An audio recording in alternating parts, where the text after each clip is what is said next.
Hello everybody, Madeline here. In this lesson, we are going to be talking about um, one of the hardest things that there is to master. Um, but once you've mastered it, all you have to do is tweak it, and then you'll be good. But it's really hard to master at first. Um, but I'm going to help you with that. So, what am I talking about? Classroom management. So, again, classroom management is hard to do at first, but once you have it down, all you have to do is tweak it.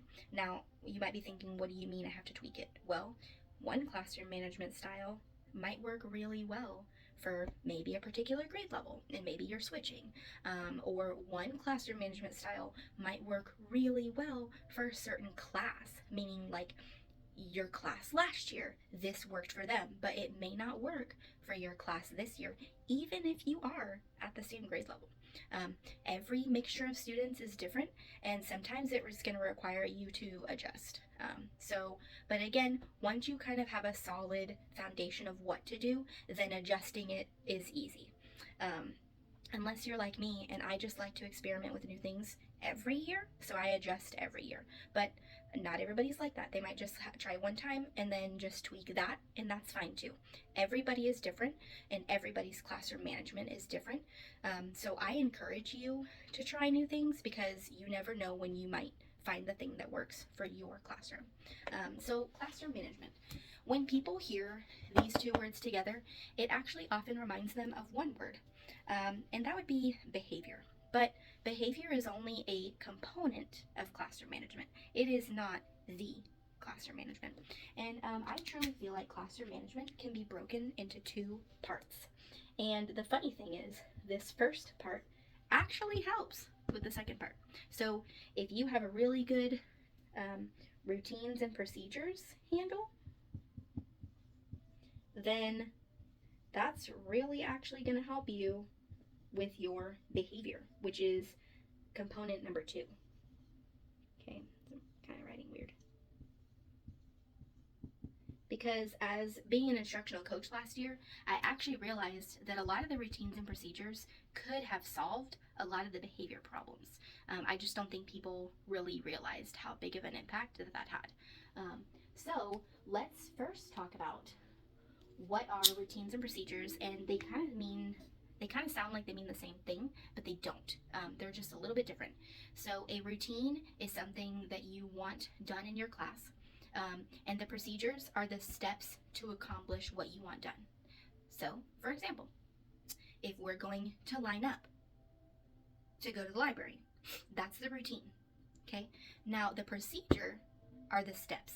Okay, because here's what's going to happen. If you don't have procedures to accomplish the routine, the kids are just going to line up however they want to. And then that's where you get frustrated and start to see behavior problems. Okay, so if I'm telling my students to line up to go to the library, I could just say, okay, you guys, let's line up to go to the library. And what do you think is going to happen?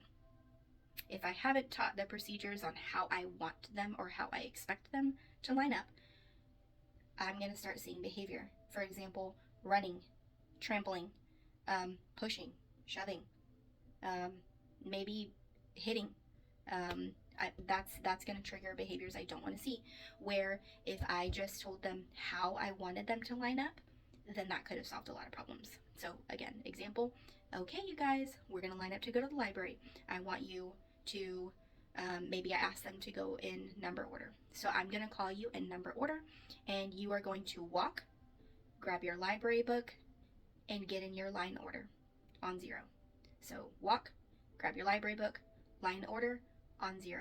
I've given them 4 simple procedures to accomplish the task. Now, me telling them to walk, well, that takes care of the running behavior. That takes care of the trampling behavior. That takes care of the pushing behavior. I told them I was going to call them in number order. That takes care of too many kids going at once because I told them I'm going to call them in number order. So that means like number 1 and 2, you go. And then they go. Number 2, number 3, and 4, you go. So you're controlling those kinds of behaviors. And then you're telling them how, like what level you want them to go on. So I said on 0. That means we're not talking.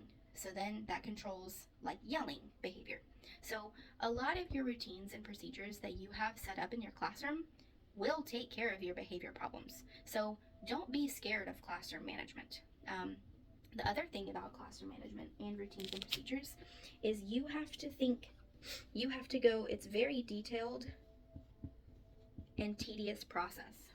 Okay, you need a lot of details, and you really need to think every step through to accomplish your goal how you want it done. And if your students are not accomplishing it how you want it done, it is not their fault, it's yours, because maybe you didn't practice it enough, or maybe you don't have all the procedures you need for them to be successful with that routine. Okay, so don't immediately think they're just not doing it right. You have to teach them. Okay, so just knowing that beforehand, that yes, you have to teach them no matter what age. Trust me, you have to teach them how to get in line. Even in 8th grade, you have to teach them by telling them how to get in line and how you want it done. And I can also say the least amount of steps, the better. So I only showed you 4 steps. If I can't count on my one hand to do it, then it's probably too many steps that you're asking, because how are they going to remember that? Okay, and then practicing your routines and procedures, especially within the first weeks of school, that's going to be your key as well. Another classroom component to classroom management is consistency. Okay, because you're going to have those students who are going to know how you want it done the first time. They're going to know those 4 steps that you told them in one go. Then you're going to have your students who it's going to take them 12 times, and you're going to have to repeat those things the 12 times. But you need to be consistent, because those students who are going to do it right the first time, but then you change it for the other students, that's just going to get them frustrated, and ding, ding, ding, they might start showing behaviors of frustration, or they might start calling you out on it, and then that's just going to frustrate you. So consistency is key, and remember, keeping it simple. 3 words or less is great, but I say if you can stick it on, keep it to one hand. That way maybe you're holding your coffee in one hand and you can tell them with the other hand. Consistency is key. Anytime you have like your behavior management system, being consistent with that as well is also key. Otherwise, people are just going to run right over you. So we'll go more into each of these components here in a bit.